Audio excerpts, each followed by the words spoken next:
Sejam todos bem-vindos e bem-vindas a mais um episódio do PT Pod, é o podcast do PT Piauí.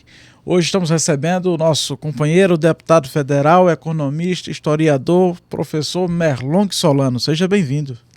Muito bom estar aqui, Alisson, para bater esse papo com você e com todos os nossos ouvintes. O deputado Merlong é um dos expoentes aqui do Partido dos Trabalhadores no Piauí, grande líder, já foi deputado estadual, secretário de Estado, hoje está no seu terceiro mandato de...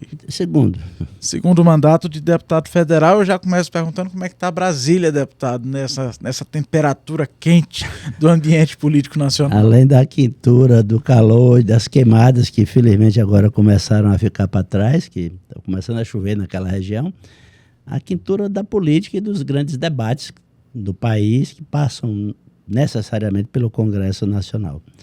Então eu estou vendo a experiência de parlamentar federal como muito enriquecedora, porque de fato no Brasil a federação nossa eu considero um tanto frágil, há uma concentração muito grande de poderes no âmbito federal, seja no legislativo, seja no executivo e também no Supremo. E de modo que os grandes debates do país passam por Brasília. E todo esse ambiente, por exemplo, de polarização acontece lá com muita força dentro do Congresso Nacional. O parlamento ficou mais forte depois do governo Bolsonaro? O parlamento ficou mais forte no que respeita à destinação das emendas parlamentares, porque o parlamento terminou se apropriando de um grande volume de recursos, na medida em que aquelas emendas que já existiam tradicionalmente, como a emenda individual e as emendas de bancada, foram agregadas às emendas de comissão e também às emendas do relator. E além de agregadas essas novas emendas, elas tiveram valores muito significativos. Você vê que no orçamento deste ano, o volume total das emendas passou de 50 bilhões de reais. Num país que tem pouca capacidade de investimento, é recurso demais que termina sendo aplicado de maneira pulverizada. Esse aqui é o problema. De outro lado, o recurso chega nas bases. Mas se empoderou do ponto de vista dos investimentos, se empobreceu do ponto de vista do debate. Há uma quantidade grande de parlamentares que foi eleito na onda conservadora, e que leva para dentro do parlamento com toda a força a polarização, de modo que muitas questões não são sequer discutidas. Há um veto. Se aparecer, por exemplo, a palavra gênero num projeto de lei, para tudo... É automático. Automático, porque enquanto não tirar aquela palavra dali, não acontece mais nada na Câmara dos Deputados. Nível? É uma espécie de fundamentalismo político que acontece muitas vezes dentro da Câmara dos Deputados. Agora, o governo tem tido vitórias importantes, a gente considera a questão da reforma tributária, assim, várias políticas que a gente conseguiu implementar, a gente enquanto partido, enquanto projeto político, mas ainda patina em algumas pautas? Pois é, tivemos vitórias muito importantes na área econômica, também na área social. É importante lembrar que logo no início de 2023, o governo mandou diversas mensagens recriando os programas que haviam sido extintos no governo Bolsonaro, os programas sociais, ou requalificando certos programas que, embora não tenham sido eliminados no governo anterior, tinham sido muito esvaziados, muito enfraquecidos. O Congresso aprovou tudo. As matérias sociais que o governo mandou, o Congresso aprovou tudo. Então, essa aliança, de um lado, com Arthur Lira, liderando um setor grande do Centrão, e de outro lado, lá no Senado, com o Pacheco, funcionou na aprovação das políticas sociais tradicionais, de que o nosso partido é o grande levantador de bandeira, e de outro lado, na pauta econômica. Você lembrou bem, a reforma tributária foi votada, mas não foi a única matéria importante. É uma reforma extremamente importante, que ainda não está concluída. Nesse momento, a regulamentação está lá no Senado Federal, mas a nova política industrial, enfim, há muitas vitórias importantes. Derrotas na pauta de costumes. E não são as reformas perfeitas, mas são as possíveis nesse ambiente, não é isso? Reformas possíveis. No caso da reforma tributária, ela saiu boa, porque o governo adotou a estratégia, Alisson, de tratar do assunto tributário em duas etapas. Na primeira etapa, fazer uma grande simplificação dos impostos que incidem sobre o consumo, adotando o modelo que vigora no mundo moderno todo, no mundo mais desenvolvido, que é o modelo do imposto sobre o valor agregado, um modelo em que não há efeito cascata, não há imposto sobre imposto, em que há muita transparência, em cada etapa a pessoa fica sabendo o imposto que está pagando sobre aquilo, a cobrança no destino, acabando com a guerra fiscal e com uma grande injustiça que no atual sistema o país produtor, o Estado produtor fica com a parte do imposto sobre o consumo, que é uma excrescência, porque os impactos do consumo acontecem lá no Estado e na cidade onde o produto é vendido, o produto e o serviço. Então, reformas sim, importantes foram votadas, mas, assim, na pauta de costumes temos tido muitos reveses. Agora, deputado, nós temos uma sequência de números, seja na economia, seja na área social, desemprego, o menor da história, você tem inflação sob controle, você tem crescimento do Brasil, mas a percepção das pessoas parece que está aquém do que realmente está acontecendo. O que é que tem acontecido para essa percepção ser tão baixa em relação aos números positivos do governo federal? É uma questão de extrema importância essa que você levanta, Alisson. De fato, a avaliação do governo Lula, considerando o volume de entregas que ele faz desde 2003, tanto na área social quanto na área da política econômica, e mesmo na pauta de costumes, quando, por exemplo, pode-se dizer que é uma pauta de costume, ou pelo menos identitária, quando se coloca para as mulheres salário igual para trabalho igual, pelo volume de entregas, o nosso governo é muitíssimo superior ao governo Bolsonaro, que tinha muitas vezes entregas negativas, como, por exemplo, em relação ao meio ambiente. Aproveitar a pandemia para passar a boiada no meio ambiente. Esse era o lema do governo anterior. A desvalorização da saúde pública, com o Sistema Nacional de Vacinação sendo fragilizado e levando propositalmente, levando muitas famílias a não levarem suas crianças para vacinar. Uma política anti-vacina. Anti-vacina. O Brasil correu o risco de ver de volta a paralisia infantil. Então, considerando tudo isso, era para o nosso governo ter uma avaliação melhor do que a que tem, mas o país está sofrendo com a polarização. Na atual conjuntura, o bom desempenho da economia e o bom desempenho nas políticas sociais já não resolve o problema da avaliação do governo. Isso em outros tempos já tinha tido uma resposta mais positiva. Deu muito certo no primeiro e no segundo governo Lula e no primeiro governo Dilma, deu muito certo, porque de um lado nós criamos políticas sociais inovadoras, políticas bem focadas, bem organizadas, com impacto chegando na vida das pessoas que mais precisam das políticas sociais. Fazendo o casamento entre política social e promoção, ao combinar, por exemplo, o Bolsa Família com educação, com saúde, com empreendedorismo, com incentivo ao empreendedorismo, como estamos fazendo agora com o Acredita, colocando muitos recursos a juros bastante baixos, para as pessoas do cadastro único do Ministério do Desenvolvimento do Movimento Social.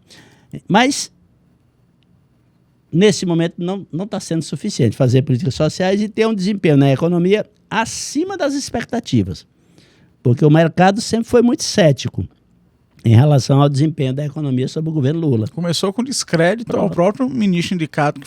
Descrédito ao ministro, projeção de crescimento do PIB de menos de 1%, de lá para cá nós estamos sempre crescendo em torno de 3% do PIB, desemprego em queda, inflação controlada, resgate da credibilidade internacional do país, abertura de novos mercados. Foram conquistados cerca de 31 mil novos clientes para o agronegócio brasileiro em 65 países. Não é pouca coisa. E, apesar disso tudo, a avaliação patina naquele patamar em que se encontra, positiva, refletindo a polarização. É positiva, mas poderia ser melhor. Poderia ser melhor. É como quem diz assim, porque o Brasil, Alisson, é um país extremamente desigual, injusto. as políticas, eu vejo a coisa assim, de um lado, a nossa derrota nas redes sociais, a nossa dificuldade extrema em navegar nas redes sociais, furando as bolhas, as muitas bolhas de realidade paralela que se colocam, onde as versões são mais valorizadas do que os fatos. As narrativas. As narrativas são mais valorizadas do que os fatos. Nós temos extrema dificuldade de fazer isso. Porque a gente quer dar um debate mais aprofundado, a gente quer a verdade. A gente não, ao debater segurança pública, por exemplo... Não vai dizer que bandido bom é bandido morto. Bom, nós não vamos dizer isso. Nós não vamos dizer que bom é armar toda a população. Eles dizem isso numa frase de 15 segundos. E o corte sai no mundo. A gente, para discutir segurança pública, tem que fazer uma análise mais aprofundada. É justiça? Sim. É polícia? Sim. É investigação? Sim. Mas é também escola, emprego, lazer para a nossa juventude. É combate verdadeiro ao tráfico de drogas. Isso aí exige mais tempo para você explicar. A população, se vendo numa situação de grande desigualdade social, que é histórica, apesar da diminuição dos indicadores de pobreza, a gente não pode dizer que uma família que tem uma renda per capita de 600, 700, 800 reais, é uma família que resolveu, do ponto de vista das finanças, todos os seus problemas. Continua sendo uma família pobre. Então, ela melhorou de vida, ela melhora de vida sob nossos governos, mas o discurso, a versão combinada com o sofrimento que as pessoas mais pobres têm no dia a dia da sua vida e com a falta de credibilidade da política, que foi criminalizada desde a Operação Lava Jato como um todo, isso tudo faz com que não seja suficiente o bom desempenho na economia e o bom desempenho nas políticas sociais. Nós tiramos 24 milhões de pessoas da fome em 2023, sob a coordenação do nosso ministro Wellington Dias, todo esse trabalho. E mesmo assim, muitas pessoas não percebem isso. Agora, a direita, no caso a extrema-direita, ela se apresenta com uma boa embalagem, ao que parece, né? Parece ser uma embalagem bonita, e as pessoas, sobretudo as mais humildes, acabam comprando as ideias, e isso talvez justifique o surgimento de figuras como Pablo Marçal, né? E será que a gente precisa aprofundar o diálogo com a nova classe média que surgiu? Você tem aí uma nova classe média que majoritariamente não conseguiu aderir ao nosso projeto, talvez pela falta de diálogo com esse público. Você acha que é isso? Precisamos dialogar com mais força, com mais competência, com os segmentos mais pobres, beneficiados por nossas políticas sociais, e também com a classe média, com essa nova classe média. Essa nova classe média que, dadas as nossas políticas, por exemplo, encontrou mais facilidade de ter um curso superior, mas que muitas vezes tem dificuldade de obter uma renda, com aquele curso superior, uma renda que atenda às suas expectativas. Olha, eu fiz um curso superior, eu me formei em Química, em Matemática, em Biologia, enfim, aqui no Piauí, e vou para onde no mercado de trabalho para ter uma renda, digamos, de 4 ou 5 salários mínimos. A gente sabe que o mercado no Brasil oferece emprego, na sua maioria, de salário mínimo. De salário mínimo. Então, há esta dificuldade estrutural. As pessoas querem mais, têm direito de ter mais, mas a nossa estrutura social é muito engessada. Esse é um fator estrutural que se combina à nossa dificuldade de ter uma narrativa simples e verdadeira. Nós queremos falar sempre a verdade, encontrar maneiras rápidas e inteligentes de fazer essa verdade chegar nas pessoas. E, ao mesmo tempo, Alisson, continuar com políticas que respondam os segmentos da classe média de renda um pouquinho mais elevada. Esse segmento acha que não está sendo atendido de maneira adequada pelo nosso governo. Eu entendo como muito importante essa última proposta que o governo fez, que vem nesse sentido, de diminuir o caráter regressivo do nosso sistema tributário, onde as pessoas mais pobres pagam mais impostos proporcionalmente do que os mais ricos. O Lula lançou a proposta, junto com o Fernando Haddad, do imposto sobre os milionários, um imposto extra que incidiria apenas sobre quem ganha mais de R$1 milhão por ano, portanto, quem ganha mais de R$83 mil por mês, é salário que deputado não recebe. Portanto, não atingiria o grosso da população brasileira, esse imposto sobre os milionários, esse imposto extra. Ao lado da isenção do imposto de renda pessoa física para quem ganha até R$5.000. Isto aí beneficiaria todo mundo que ganha até 3 salários mínimos, certo? E beneficiaria a classe média que ganha mais do que isso, porque ela ficaria isenta também até R$5.000. Portanto, a alíquota efetiva, no final, a pessoa ganha, digamos, R$20.000. Ao invés de pagar a sua alíquota sobre a diferença hoje, que é R$18.000, ela pagaria a alíquota sobre a diferença, que passaria a ser R$15.000, porque os 5.000 estariam isentos. Então, é uma política que, de um lado, beneficia o mais pobre mesmo, quem ganha até 3 salários mínimos, e, de outro lado, chegaria com efeitos positivos sobre a classe média, jogando a conta para quem tem o que pagar, que são os milionários, cuja alíquota efetiva não passa de 5%. Quando soma toda a renda de quem ganha muito no Brasil e joga os impostos que ele paga, na prática só está pagando 5% sobre a renda. Seria possível também um tipo de financiamento para quem ganha acima de 5 salários mínimos para imóveis, por exemplo? No mesmos moldes ali do Minha Casa Minha Vida, faixa 1, você conseguir financiar imóveis para quem ganha um pouquinho melhor, que é aquela pessoa que tem condições de pagar por uma casa um pouco melhor. Políticas nesse sentido, de financiamento de veículos, como foi feito, a redução do IPVA, de alguns outros impostos que podem facilitar pessoas que estão nessa nova classe média para ter acesso a alguns benefícios. Alisson, nesse rumo aí, eu classifico o Desenrola Brasil, que permitiu a renegociação de dívidas por muitos milhões de brasileiros e brasileiras em condições extremamente vantajosas. Muitas vezes o desconto chegando a 95%. E isso aí atingiu desde os pobres até pequenas e médias empresas, chegando também à classe média. A sua questão sobre linhas de crédito mais favorecidas, linhas de financiamento mais favorecidas ainda, por exemplo, para a casa própria, precisa fazer estudo, eu não sei, precisa ver o impacto disso sobre as finanças públicas. A gente não pode esquecer de que é preciso retomar o equilíbrio fiscal. O Brasil está com 10 anos de déficit nas contas públicas. Esse negócio não pode continuar ad infinito. Em algum momento, quem tem dinheiro vai começar a pensar em sair do Brasil e não comprar mais títulos da dívida pública brasileira e indo comprar dos Estados Unidos e da Europa. Então, é preciso ver as contas. Como é que seria isso? Porque talvez seja o caso, é mais simples pensar numa situação de estabilidade fiscal e monetária que permita uma redução ainda maior da taxa de juros. Aí isso traria efeitos muito positivos sobre o mercado imobiliário e sobre o de venda de bens de consumo durável, como é o caso de automóvel, cujo valor é mais alto do que o de uma bicicleta, por exemplo, né? Agora nós temos também o surgimento de uma nova classe trabalhadora, deputado.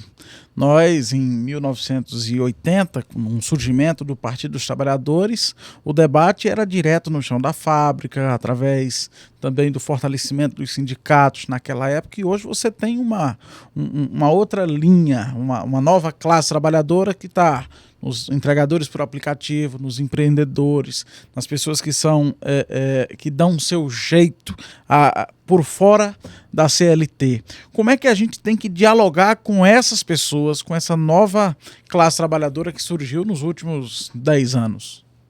Pois é um segmento importantíssimo. O PT tem uma tradição de diálogo mais aprofundado com os setores organizados em sindicatos, associações, cooperativas. Esses novos segmentos estão se organizando ainda, mas é sob outros valores. O valor do empreendedorismo individual é muito forte. E acho que nós precisamos descobrir formas proativas de interagir melhor com esse público. O nosso governo tem, ao adotar políticas que favorecem o crescimento da economia, termina valorizando esse segmento que está se lançando com mais força no empreendedorismo. Já está para trás, já está ficando mesmo para trás, já ficou para trás aquele tempo em que o emprego público aparecia como uma grande alternativa para os segmentos de classe média. Não, é cada vez menor essa possibilidade. Quando aparece um concurso público para um emprego de salário melhor, são milhares e milhares de concorrentes em concorrência nacional. Então, isso tudo está levando as pessoas para o empreendedorismo. E nós do PT, muitas vezes, ainda temos dificuldade de compreender a importância desse setor. Então, é uma área que nós temos que aprender, calçar a sandália da humildade, ver que as antigas respostas que a gente dava em relação a sindicatos e a pessoas sindicalizadas não funcionam para esses novos segmentos. Tá, vamos falar um pouquinho de eleição. Como é que está a temperatura para as eleições do Congresso Nacional, da Câmara especificamente? É um debate que já está aí muito acalorado. Muito acalorado. Nesse momento, junta essa questão aí da eleição da mesa diretora e com a questão das emendas, e a Câmara está praticamente paralisada. Vai voltar. A suspensão. Pois é, a suspensão das emendas pelo Supremo. E esse debate todo vai se intensificar agora a partir da semana que vem, com o fim do processo eleitoral e com a eleição do segundo turno. Na Câmara, a gente tem aí a presença de candidatos como o Elmar Nascimento, como o Hugo Mota, como o Brito, são os candidatos mais fortes. Eu entendo que é importante que o PT não busque uma situação que o leve para um isolamento. A presidência da Câmara é fundamental para o partido que tem o governo. O presidente da Câmara controla a pauta da Câmara dos Deputados. Toda lei que o Executivo manda, todo projeto de lei, primeiro tem que passar pela Câmara. É um regramento constitucional. Então, quando você tem uma pessoa que controla a pauta, ele controla as votações de interesse do governo e as que não interessam ao governo. Ele é que decide se bota ou não na pauta. É quem abre ou não o processo de impeachment. É o presidente da Câmara dos Deputados. Então, são atribuições extremamente relevantes. Seria muito negativo para nós, que somos minoria, apesar de sermos a segunda bancada. Rapidamente, quando é do interesse deles, se formam maiorias contra o PT, dentro da Câmara dos Deputados, obtendo 300 votos com bastante facilidade em muitas ocasiões, às vezes 350 votos. Então nós temos que operar com muito cuidado, nós temos que apoiar o candidato que seja menos autoritário que o Arthur Lira, que é uma espécie de imperador, mas que vai ganhar a eleição. Perder a eleição significa ter um presidente da Câmara com má vontade em relação ao nosso governo e, de outro lado, um isolamento da bancada dentro da Câmara, com pouquíssimo espaço nas comissões, na mesa diretora, nas relatorias. E isso tudo é muito importante para projetar o nosso partido e as nossas lideranças. A bancada, então, ainda está em compasso de espera. Tá.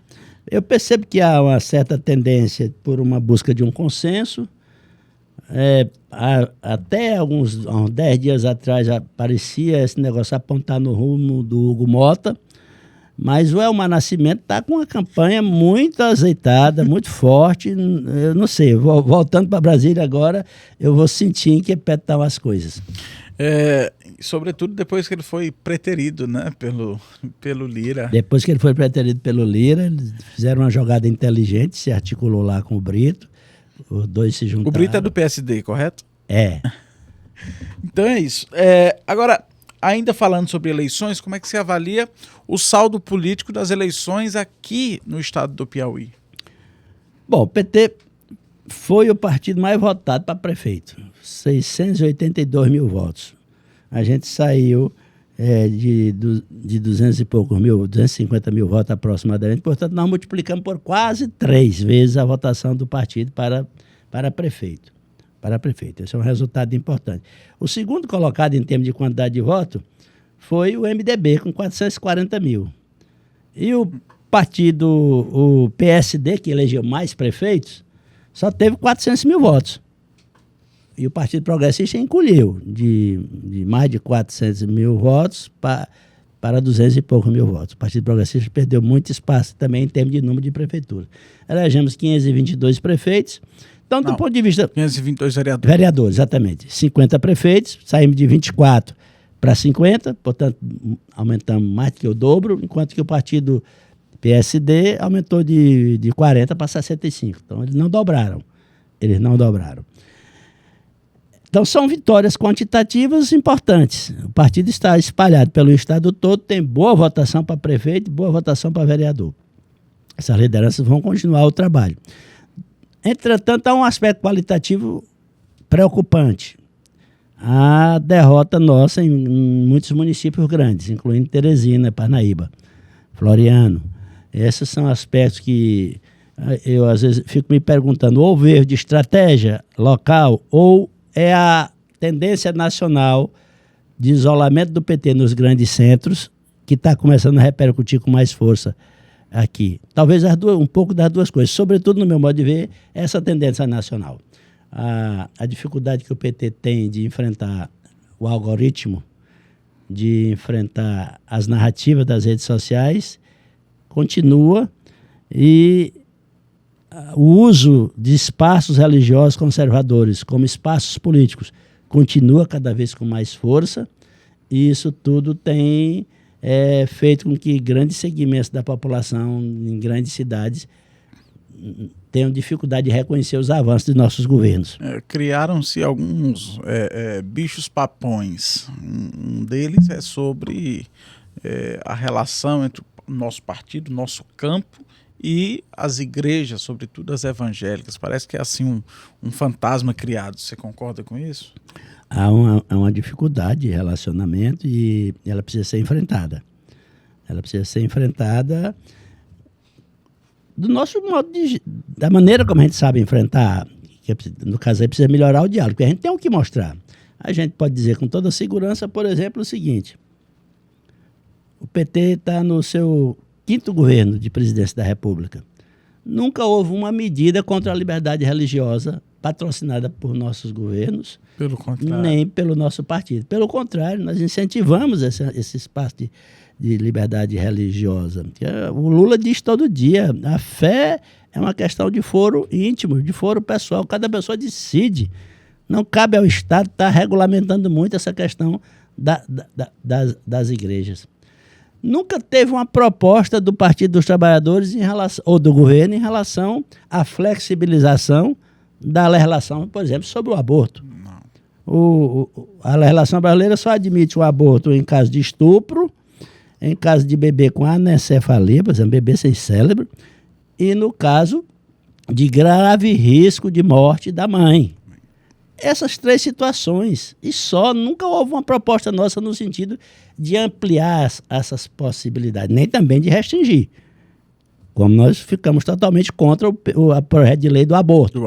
Foi lançado de maneira altamente responsável para colocar o presidente Lula na sinuca de bico. Sorrateiro. Ele achava que ia ser aprovado no Congresso e que o Lula ia ficar entre a cruz e a espada, veto ou sanciono. Uma lei que condenava a mulher estuprada. Isso. Que condenava a mulher estuprada. Dava folga para... Felizmente, as redes sociais, neste caso, nós vencemos. Porque muitos segmentos de centro não embarcaram nesta onda, se juntou com a esquerda e com a força das mulheres, e nas redes sociais nós ganhamos esse debate. É um dos poucos casos, viu? Poucos casos, é isso. Então, deputado, eu queria agradecer você pelo tempo, pela conversa, e dizer que o PT pode estar sempre à sua disposição aqui para atualizar sobre as histórias de Brasília e sobre o trabalho do seu mandato como deputado federal, que representa muito bem o Piauí.